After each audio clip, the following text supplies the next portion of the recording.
Alright, so I just finished up tanking Master Temple of the Spider for the first time. We fully completed the dungeon in just over an hour. Not the best time, but we did have a few new players here as well. First time DPSers.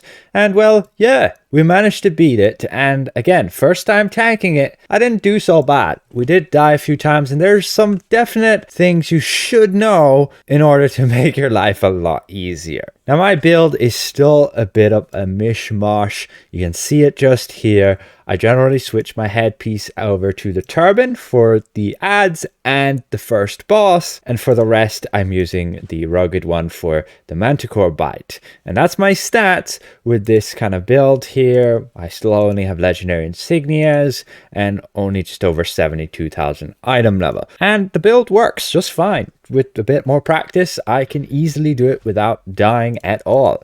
Of course, you do need a at least competent healer, and I would say I had the benefit of having a pretty solid cleric healer to back me up. He's a very good player and knows what he's doing. So let's jump into this run. Now we're just going to skip through the groups of ads, as that's very straightforward. Basically, you just want to rush up to them, use a Templar's Wrath or two, and yeah, you can die here, I know for sure, if you get overswarmed by them and you're not blocking, and on top of that, if you don't have a healer to back you up. Make sure you get aggro against everything. I think I didn't on like one or two guys there, and somebody went and died. That's entirely my fault. With practice, you will get on top of it and you'll kill these ads very easily. Let's move on to the boss fights. Now we begin here, and well, you gotta watch out for the shocking execution this boss has. It can one-shot you if you're not careful, especially if you have low defensive stats.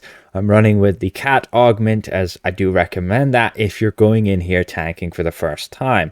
Stack as much survivability as you can, yet try and sustain that balance between survivability and holding the aggro, as holding threat is very important. Just running Templar's Wrath, Binding Oath, and Vow as my backup hard taunt. You can see we get the wave of ads here. Try and make sure you gain aggro against everything. One Templar's Wrath is generally good enough to make sure you have their attention. For the rest, you're leaving it up to the DPS. You just want to tank everything. I got my at-will spamming here, and we can just hit everything and hold the aggro. That's the shocking execution there. Yep, took a pretty big amount of damage there, wasn't blocking, but then you just want to block and attack with your at-will. You can use the trick of just spamming both of them and you gain nice action point regen as well. We're going with the nice defensive daily power as well, because yeah, we want to stack all the defense we can. You can see there 450k on a crit deflect, not too bad. Call the artifact call there again, and ultimately what you want to learn on this boss fight is the timing for that shocking execution and to know when she's going to do it. Like, you can react as soon as you see she's going to do it with just pressing like your tab. Ultimately, what I'm doing here is getting my daily power every like 20 seconds or so, using it, and that's up for 10 seconds. And then we only have like a 10-second window where we don't have our daily up. So pretty powerful. And on top of that, we're not using our divinity too much. And so when I do feel a bit vulnerable, I'll go and just press tab and continue attack. No need to press tab and go into block. What I mean by that is pressing tab means you're going and using your divine champion, and then rather going into the block with divine champion, you just continue to attack, so you can gain more action point regeneration. You still gain the defensive buff there. You can see there was another shocking execution. Barely touched my HP at all, just blocking with a full shield. That Binding Oath is absolutely awesome to just keep regenerating that shield, on top of having like 2 artifacts, 3 artifacts, which give you added stamina regen, and you're perfectly fine with just spamming your at-will. I also found holding aggro not too much trouble at all, especially with the Band of Air gone and nerfed. You can, I'm pretty sure this is my fault right here. I blew up that one barrel in the middle. I think it blew up all of the rest. I did not move accordingly. Completely my fault. I got stuck a bit, I think, on some web, and it was a bit weird. You can see the boss shocking execution being there again, but you see what I mean by it. I'm in my tab. I can attack, regenerate action points, and block to my fullest extent. It's what I was trying to say earlier. You, while in that stance, have your shield at 60% of your max HP, whereas normally you would only have it at 40%. So it's a very useful tool, and I kind of switch between having that and my daily up, and generally not having to use much divinity. Yes, you want to use like one Templar's Wrath on the spiders, and that's about it. Otherwise, we do have a Stone of Health, which is an emergency case scenario if we need to. You can see I started out the dungeon with a fresh Stone of Health, and I've barely had to use it. That can just totally be credit to a really good healer, but it can also be to, yeah, just the timing of your skills, making sure that you're blocking as much as you can and getting your daily as often as possible, and you're really good to go. Of course, you do want to be running with like a support striker companion. I also should be running like armor break, but the healer's on that right now, and otherwise I could run dulled senses and vulnerability. But I was a bit scared of this boss going in. I was worried I would get like one shot, and I did in my previous tries when I wasn't like full HP or blocking. So it's still very possible that you take a ton of damage, and you do. And so stack everything survivable when you're new to tanking here. And if you can survive and hold aggro, that's all that matters. You can stack team support buffs when you feel you can. When you get the mechanics down, you find the patterns, and you get more confident, that's when you can start sacrificing some survivability for more team buffs.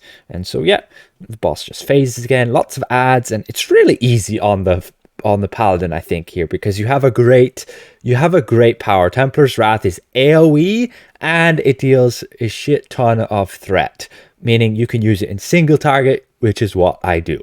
Vow, I'm generally not using. We just walked into a trap there. Doesn't deal too much damage to us. At least I walked into it, not my teammates, and the boss ain't here either. There she comes with the shocking execution. Failed to block that. I'm lucky it didn't crit, and it was a dodge. I should have been paying my attention and blocked that. Like, as soon as the boss comes back, she's about to do her shocking execution. And the healer's doing a absolute good damn job here. Pista is kicking it with that choking gas at 6 stacks and still being able to keep everybody alive. Yes, they've died a few times here and there, and that's probably due to overlapping mechanics and getting hit by maybe some adds, which I should have maybe had aggro on, who knows. Yes, I have a lot to learn. This is my first time going into this dungeon tanking. I've seen and talked with people who have tanked it, but let's proceed on to the second boss. Oh, and this group of adds. This is also a pretty nice tanking challenge here. Get them all nicely grouped up so your teammates can just steamroll them. Again, I do recommend using the Turban of Shifting Sands on that first boss, just to be able to group up the adds easier. We're spamming our daily power like all the time. Yes, it can only happen every 30 seconds, and you generally only get your daily every 30 seconds, to be honest, because with phasing there are some times where you just can't attack. And otherwise, in single target boss fights, you really want this helmet here for the Manticore bite. It'll just give you and make it so much easier for that threat generation. Now, the overloads I do use here is the Drow ward, and additionally I use the critical avoidance ward. Both wards you can get very cheaply just through the campaign, so it's very nice you can get them there, and you'll get coins by completing the dungeon as well. Just keep in mind they only last an hour, which kind of sucks. This second boss, there's some very important mechanic you need to be aware of with phasing, but we'll go to that just then. Otherwise, you want to make sure when you tank her that there's like nobody behind you. Otherwise, it's up to them, the DPS and the healer, to know not to be directly behind you or between you and the boss, because she has like this laser which will hit everybody in that line. Otherwise, she does a surprising amount of damage, that's for sure. You may as well not stand in the red areas when you can. Like those red areas, if you do want to just tank them, just make sure you block them, because otherwise they'll knock you about, and then if you're knocked over, then you can't block. On this phase, it's really important you stand away from the boss. If you stand near her, she will hit everybody else except you. Yes, I learned that the hard way. You have to stand out here towards the edge, otherwise she cannot hit you. You have 3 of those phases. Again, she's back here and we're just tanking her. Try not to stand in the red areas and just, yeah, using our daily power when we have that up to absorb some damage. Stand in the hollowed ground if that's there. Artifacts, generally DPS are using full selfish ones for just trying to kill the demons, so full personal, and I'm just using some debuffs because there's not much else there. And so yeah, artifact calls aren't really existent here if you play with the way of just killing the demons by saving your mount power and daily power. But otherwise, you just tank as best you can, hold aggro and survive. That's the laser there. We didn't block it. We totally should have. We got hit for over 1 million, but we didn't die because we have our hit points about 1.2 million or so. And then additionally, we have the boots if they proc off pretty regularly. At this point, we're a bit awkward fighting her right here. We're jammed up against the wall, but she doesn't want to move that much. So I decided I'm just going to tank her here anyway. It's not that big a deal. It'll make it even harder for them to get hit by the laser teammates. But again, she's phased here, and as long as you stay that distance away from her, she will continue to attack you and not your allies. Otherwise, she'll go one-shot everybody. Just really be aware of that. You want to make sure you stand a decent distance away from that dais, or instead of hitting you like she does me now, she will attack your allies and just kill them. You can't do much here in this phase. You just gotta, yeah. That's unfortunate there. The healer was right in between me and the boss when she spawned in. Perhaps I need to make sure I'm right next to the boss, and otherwise your teammates just gotta make sure they're not in between. You'll have multiple other mechanics. You will have the mechanic where you get the big red area and you get the line. Just watch out for that and try not kill anybody. And again, you're a tank, so it's really easy not to die to do most of the mechanics that a DPS and healer would. So yeah, like this is where we have the red area, we have the red line on us. I'm just moving away here. Luckily the healer didn't die to that. I probably should have moved a bit quicker, but I also didn't want to kill the DPS who was on the left there. And since we don't have artifact calls, well, it takes a while to burn down this boss without those artifact calls. DPS are doing a great job keeping on top of the ritual strength, and at 20% we phase again and they have to kill the demons. Again, just make sure you stand that distance away from the boss who's on the platform. We can use our artifact to help debuff them so that they can kill them quicker. And yeah, otherwise, if you have good DPS, they'll make sure you don't get too many ritual strength and you'll be absolutely fine. A good healer will go a long way to help you and forgiveness in the mechanics that you might like screw up. You might fail to block something here or there, and generally there's not much that's going to one-shot you if you're full HP or you're blocking. And there again, we phased the boss, and unfortunately we did get 6 ritual strength from that phase there. We got 4 more, and then we got another 2 there from the purple ghosts. And at this point, if your DPS haven't died too much, you can just be like, oh, affect the ritual strength and just burn down the boss as quickly as possible, which is what we do. Now that can be a bit risky and you might still want to like kill the purple ghosts and so on, but yeah, we decided it would just be easier to just burn the boss down, and that's what we do then. And well, it gets a bit dicey here. I failed to block 1 or 2 of those red areas. I get pushed back and we're again fighting her kind of in the corner here. It doesn't really matter where you tank her, but I recommend tanking her here in like this frontal area so that there's plenty of room for these guys with the red areas to move. And just keep in mind, one person might get stunned, like Psy right next to me, and that other person has to move with the red area. And yeah, we managed to beat the boss then, and that was great. We did defeat it on 10 ritual strength, so definitely a lot of mistakes made, but not much I can do as a tank. The rest is up to the healer and also the DPS to kill the demons. So we're on to the final boss. Now as a tank, this is pretty chill at the beginning. We're just going with an artifact call here, make sure we hold the aggro, and the rest is all fine. I use like 2 Templar's Wraths, 3 Templar's Wraths at the beginning with the artifact call along with my daily, and aggro just isn't a problem. The cocoon is the duty of the DPS to break that person out. You shouldn't get cocooned unless you lose aggro. It has happened before that I've seen when I'm playing with other tanks that they lost aggro and then they got cocooned. A bit amusing. But you can see that's the green line there. And the strategy we play is that the healer will generally try to intercept most of the green lines, and the tank will try and intercept most of the red lines. And to begin with, that's what you'll do. Here we see the red guy and we go to intercept it. It's targeting me, so yeah, not too hard to take that one at all. But sometimes if it's targeting another player, it can be a bit tricky if they're moving about a lot. So make sure to move up to the spider well and good. We just go with artifact calls every minute there as soon as they're up. Again, healer trying to take the green line there and me keeping aware out for the red line. Again, those spiders will spawn in like before the line appears, so you do get a bit of a warning, but you can see the red spider just there. I don't notice it until I see the red line, and then I'm like, oh shit, and then the healer's like, go and saves that person. I guess he just got hit by red. And well, not the best idea, especially since the healer's going for mainly green. And what the stacks do is red will make it so that you take increased damage over time the more stacks you have. It will increase exponentially if you read the tooltip. And green will reduce your incoming healing exponentially per stack. So not good to have a combination of both. So we generally just go with the tank taking most of the reds, as they're the most capable to absorb all that damage, and the healer takes most of the green, since they can more so avoid mechanics, avoid taking damage a bit more. They have a bit more tankiness as well, with a bit more hit points, and overall, yeah, they do have their own healing powers, but that's not really going to work once your incoming healing gets so low.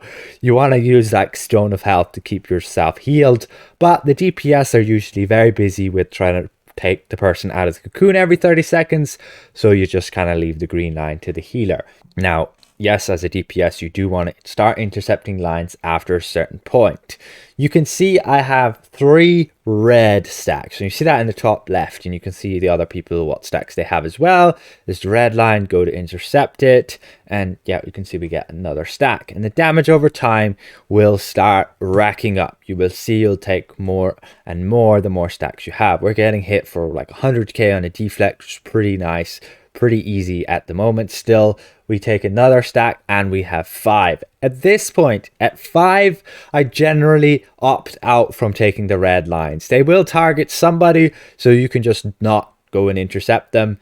DPS can organize who's going to take it, but you can see the boss is nearly dead. Things are looking pretty okay. Nobody has died so far. Nobody's died in a cocoon. You can see my damage is racking up a bit. If it crits and doesn't deflect, it can be a decent chunk. And again, we got red here, but I'm telling the guys I'm not going to take red because, yeah, I'm just going to take too much damage that the healer can't heal that for me. I do want to make some sort of like incoming healing build here, and that to just make like, I do want to make in general an incoming healing build. Here we have green and I go to intercept it just before we kill the boss. That would have been so infuriating if the boss got healed, but that is it complete. Definitely looks easier than it actually was, since I didn't show all of the fails on the bosses. But yeah, we got pretty lucky on that first chest, and we go to buy our key, and using that key, our second chest unfortunately doesn't give us much. I reroll the 10k astral diamonds hoping for something better, and no, never mind, nothing. And that is how I tank the Master Temple of the Spider for my first time. Pretty much just brute forcing it with survivability things, holding aggro very easy with Templar's Wrath and Manticore main bite, and just swinging our Oath Strike. And that was it. The rest were just spamming our daily power whenever we get it really, and just going into our tab stance whenever we have Divinity.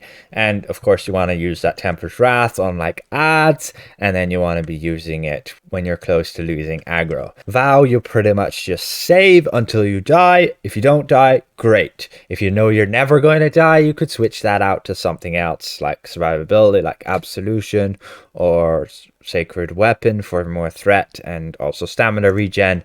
And ultimately, I think Binding Oath is invaluable. It's just the amount of shield it regenerates back is really good. So hopefully this is somewhat insightful, you guys. Again, just that massive tip on the second boss. Make sure you're standing a good bit away from the platform, otherwise everybody else will get nuked. Special thank you to all of these channel members for the added support, and we'll see you guys around. Goodbye for now.